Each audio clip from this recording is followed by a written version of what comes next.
where do you see yourself in 5 years? Chances are, if you've ever been in a job interview, you've been asked this question. But does anybody ever really know exactly what they'll be doing in 5 years? I mean, I don't think 5 years ago, a single person would have answered that question with, I think I'll be living through a worldwide pandemic. 5 years ago, I had no idea what would await me. Let's go back just a couple years to early 2019. I was a junior in high school, getting eager to graduate and excited to see what the next chapter of my life would look like.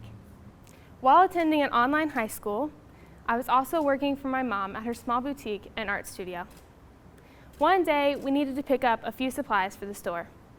And as we were walking through the aisles of the store, my mom stopped.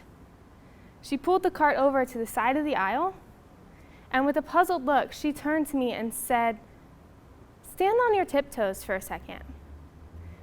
Very confused, I obliged. And as my heels touched back to the ground, I asked for the reasoning of this absurd request. She proceeded to tell me she realized she could no longer stand on her tiptoes. Neither of us knew at the time, but this was the beginning of the biggest change of our lives. Now, that word change can be scary to some people. I am some people. I mean, I'm still not over the fact that Mel and Sue are no longer the hosts of the Great British Baking Show. Something I find interesting is that sometimes change causes me to throw on the brakes and want to hide in my room. And other times, I encourage change. For instance, I changed the color of my hair the same way others change their clothes. But when my math teacher quit in the middle of the school year in the 6th grade, it took me weeks to adjust. What's the difference between these two experiences? Well, when I dye my hair, I choose to dye it. I choose the color I want and how I want it to look. I decide who does it, and I decide when to get it done. I am in total control of the situation. However, when my math teacher quit, I didn't get to choose anything that happened as a result. I had no control. So, when I'm having a negative reaction to change, I'm actually having a negative reaction to a loss or a lack of control. My relationship with change was about to be tested yet again. You see, just a few months after that tiptoes conversation in the supermarket, my mom started slowly noticing other changes in her body. She started noticing a weakness in her arms and her legs. This woman used to lift heavy weights at the gym and was now struggling to climb stairs and lift anything that weighed more than 5 pounds.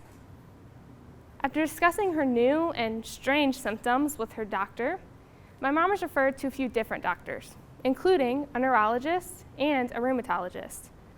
She underwent multiple new tests, including countless blood draws and even a muscle biopsy. The doctors were coming up empty, not sure what was causing my mom's increasing weakness.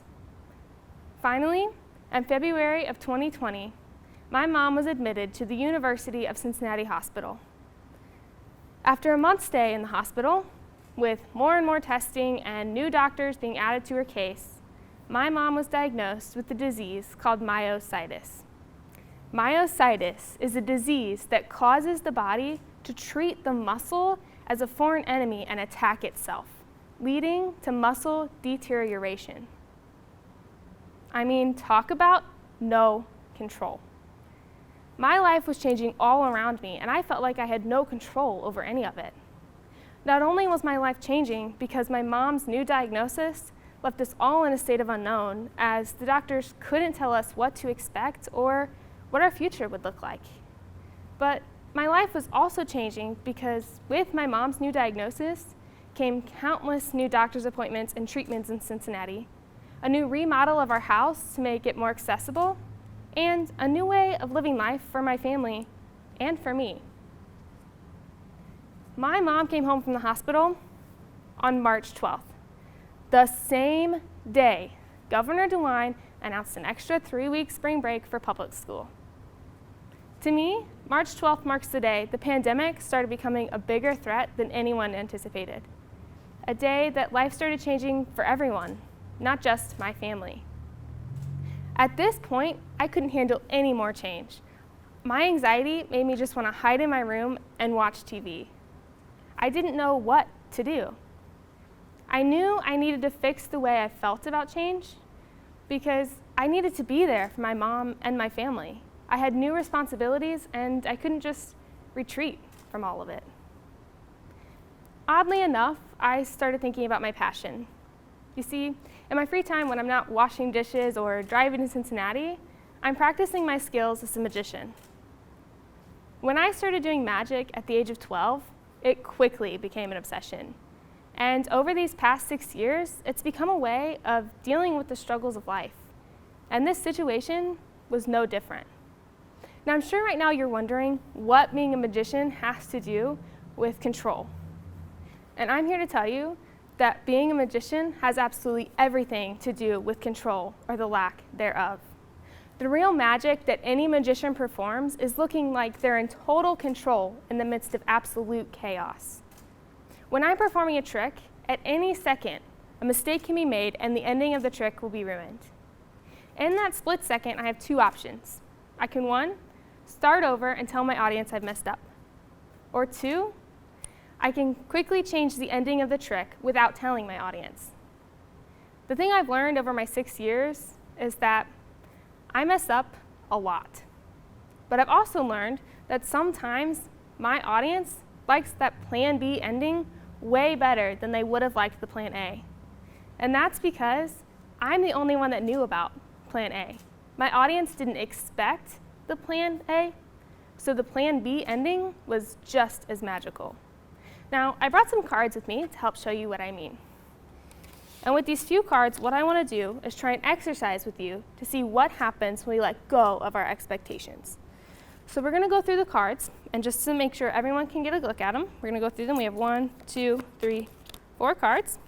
And we're going to take our top card here, which is our 10 of spades. And we're going to take our 10 of spades, we're going to place them right here. Now we're going to take our next card, which is our 10 of hearts. And we're going to take our 10 of hearts, place them right here. Now, if the 10s are here, that means I have what in my hands? Now, most of you are probably saying that means I have the jacks in my hands. And well, you'd be right. But that's because that's what you expected me to have. And I said at the beginning, we're going to see what happens when we let go of our expectations. So I want everyone to let go of that expectation that these are the jacks. And you'll see, when you start to let go of your expectations, that's when you can see the magic. So, why do I look at life any differently?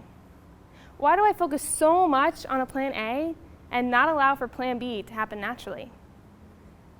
The thing is, life isn't exactly like a magic trick. In real life, when we expect our lives to follow a certain path, or we plan our next couple years, or even when we just plan a week, as soon as something unexpected pops up, we feel lost, wondering what to do next. We start to feel like we've lost something.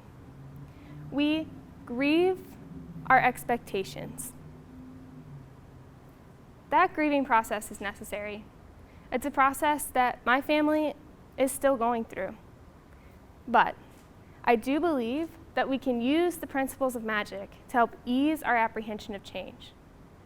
Just like in magic, if we let go of our expectations of our lives, sometimes that plan B can be just as magical.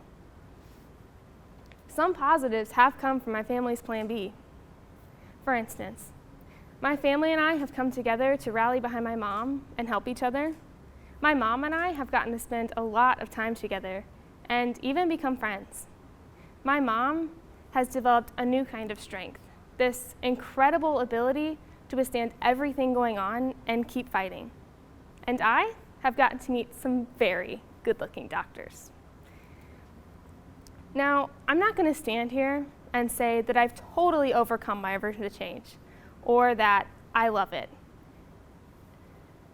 If I'm being honest with you, I cried a little bit last year when I found out that due to the remodel of our house, we couldn't put the Christmas tree up in the living room like we always have.